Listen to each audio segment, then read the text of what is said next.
News I live সংবাদে আপনাকে স্বাগতম। ঝালকাঠির প্রতিনিধি জাহিদের পাঠানো চিত্রে দেখুন বিস্তারিত।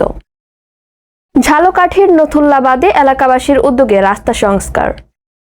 ঝালকাঠি সদর উপজেলার নথুল্লাবাদ ইউনিয়নের হরিপয়সা গ্রামের বাইতুল নূর জামে মসজিদ সংলগ্ন রাস্তাটিতে অল্প বৃষ্টি হলেই কাদা পানি জমে চলাচলের অনুপযোগী হয়ে যায়, ফলে দুর্ভোগে পড়ে এলাকাবাসী ও যান চালকরা। সরেজমিনে গিয়ে জানা যায়, এলাকার কয়েক হাজার কৃষক তাদের কৃষি পণ্য নিয়ে পড়েন চরম বিপাকে। 2 কিলোমিটারের এই রাস্তা দীর্ঘদিন ধরে সংস্কারের অভাবে চলাচল অনুপযোগী হয়ে পড়ে, ফলে রাস্তার চলাচলকারী 8 গ্রামের মানুষ চরম দুর্ভোগ পোহাচ্ছিলেন। স্কুল, কলেজ ও মাদ্রাসাগামী শিক্ষার্থীরাও এতদিন এই রাস্তায় দুর্ভোগ নিয়ে যাতায়াত করেছে।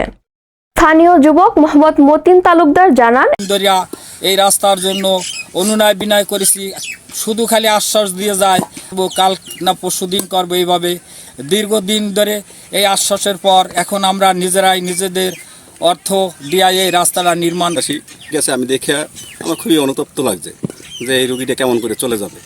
এর জন্যে আমরা একটা সবই পরামর্শভাবে উদ্যোগ নিচ্ছি যে বাইতুল নূর জামে মসজিদ হইতে সামনে একটা পাকা একটা রাস্তা আছে পিচঢালাই মিরবহর বাড়ি পর্যন্ত।